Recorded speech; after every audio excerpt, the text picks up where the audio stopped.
revenge show match between Anna Cramling and Alexandra Botez. They are going to be playing 4 games of 5+5. Anna is deceivingly competitive. She's very sweet, but I think she can definitely bring the heat on the chessboard. Here's our starting position. Oh, do you recognize it? It's very similar. It's pretty close. So there's one position my sister and I have been preparing versus all the grandmasters. And ironically, I actually was looking for the most unbalanced position for white to play against some of the grandmasters during media day. And it was this exact position, except the queen was on a1. She is, although defended both by her knight and bishop, but I do think she's created a potential weakness. Anna has a choice. Do you want to take the knight to stop any e2 shenanigans? And that is what she does there. The kingside castle would be with the king landing on g8. And the queenside, you've already done a queenside castle. So are you only around 1 castle in that position? No, makes sense. My favorite part about freestyle is you do a castle and you look at your opponent, and if they make a face, maybe you know you've made a legal move, but Anna and Alex are actually extremely close FIDE. Alex is 2066 and Anna is 2050. I do think they have slightly different styles, which is always easy. How would you describe Anna's style versus Alex? Oh, wow, hang on, the eval bar just shot down with a massive blunder. Let's see if we can spot it, Jules. Ooh, spot the blunder, spot the blunder. Oh. Okay, it's not that obvious, because my first instinct, okay. It was a very tricky move. It was a crazy line with e6 where you tried to trap the bishop. Anna, I'd say, is a positional player. She likes her d4. She likes some of her positional vibes. And Alex can be very aggressive and very tactical during the day. 4 seconds on the clock. We have 2-second increment. That's probably why Alex... Wow, this is coming down to the wire. Okay, 4 versus 3 seconds, chat. And we've discovered how you can castle. We got a queenside castle. A little bit late for now. Now's probably not the best time to queenside castle, sweet sister, but that's okay. I'm glad she learned how to castle. You know what? She was doing it for the practice here, but she has 3 seconds on her clock. Alex is being smart. She's saying, I take draw, I have no problem. Just kidding. She changed her mind. She doesn't want to give the draw. Alex avoids the perpetual and now has an advantage in the position, and now she's the one attacking the king. But she has to be very careful not to blunder with so little time. Although I think she can do it. You know, she is very good at those time scrambles. She is. This is usually where Alex shines, although Anna was doing very well last time. Okay, this is very scary because the king finally is, okay, she took both the king and the queen off a potentially open file where the c1 rook is pointing, but Anna is trying to create a juicy pass pawn. And you don't see it right here, but actually Anna is also under immense time pressure with only 2 seconds on her clock. So they're both in a huge time scramble. It's just gonna be who blunders last. Okay, and the queens have been traded. Now we're going into an endgame. But we have an uneven material, or we have even? No, Alex is you see the bishop? Yeah. Oh, right, there's a bishop. Oh my god, when did Alex win a bishop? When did that happen? Did you see that, Chet? Yeah, but look at these strong pawns too. I don't know. Oh my god, is Alex going to start with the win? Oh, and that motion looks like... Wow, Anna is so impressive. She just got an advantage out of a down material at least -2 position, and now she's nearly winning, promoting her pass pawn. Like, those pawns came out of nowhere. I don't even know how it got so quickly to the 7th rank. I think there was a way to stop promotion, maybe by bringing the bishop in, but now you're gonna have to sacrifice your rook for it, and you know, just with a bishop with a pawn versus a rook, it looks like it's gonna be very difficult.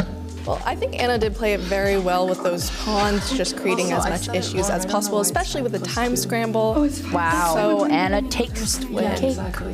What a start. I feel like I couldn't see anything in the game. You can see them discussing it. Anna looks a little bit more smiley than Alex there, but...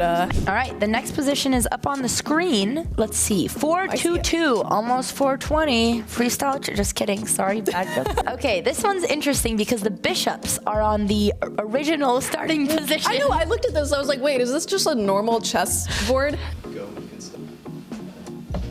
Okay, and the game has started. This is looking like it's getting closer to a London system. My sister does have a couple of d4 setups. It looks like Anna's playing gambit style.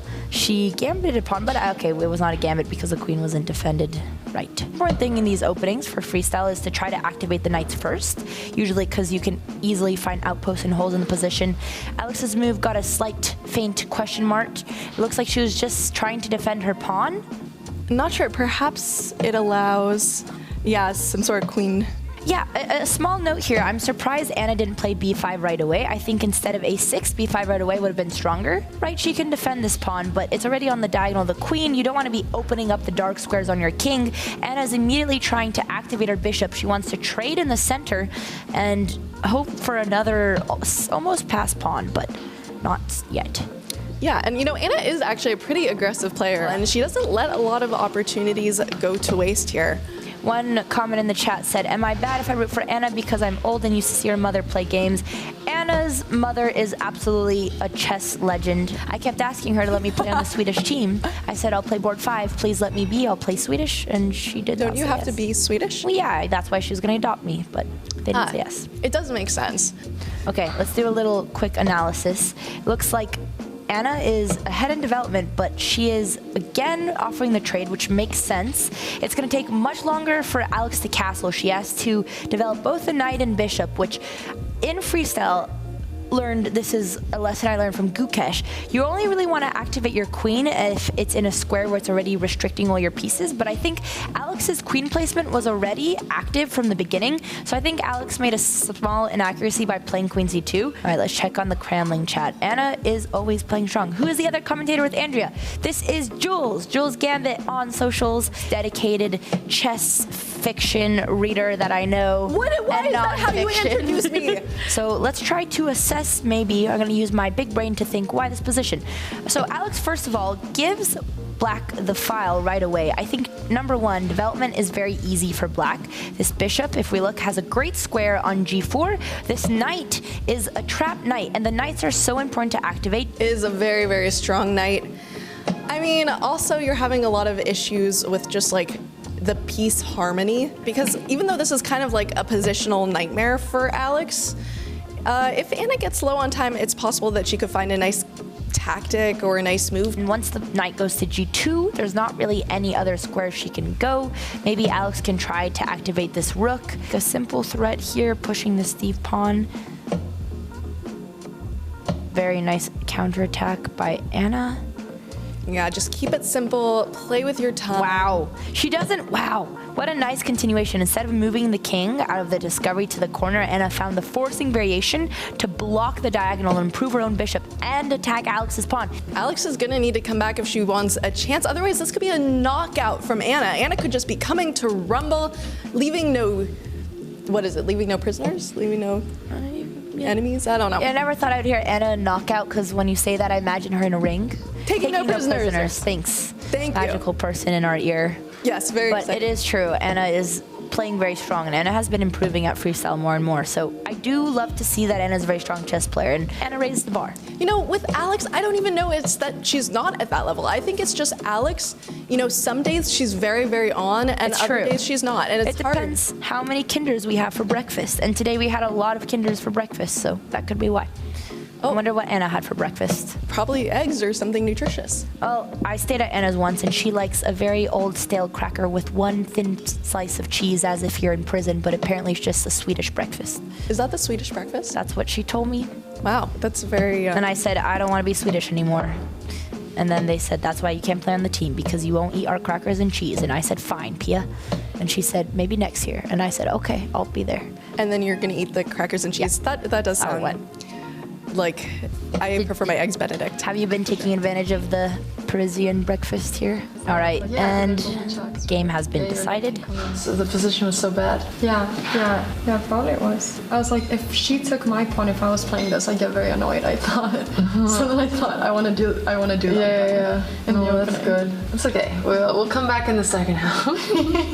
This is exactly how last match went. So Alex has to win. She's just shaking off the rust. Maybe third try is the charm. Ooh, okay. 2+2 time control. Just kidding, 3+2. I was like, That's 2 what plus I 2 meant. is like over the board. Okay, let's see how much this is going to change things. Both the girls start by pushing the c-pawn. The reason being they want to open their bishop right away.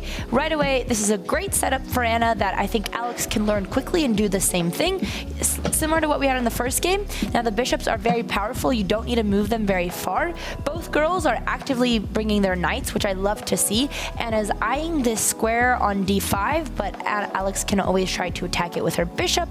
and Alex is doing the same with the square on f4. Especially when you're in a must-win position, it's a little bit hard to have the black pieces. The issue with knight beat g6 is that h4 comes in and Anna plays it, not even hesitating. Now this knight is actually a liability because she didn't trade it, because it's running out of space. Now it has to go back to e7, not really where you want to go after spending 4 moves with this knight.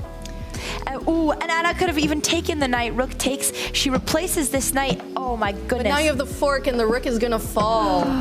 Alex pushed the g-pawn so quick.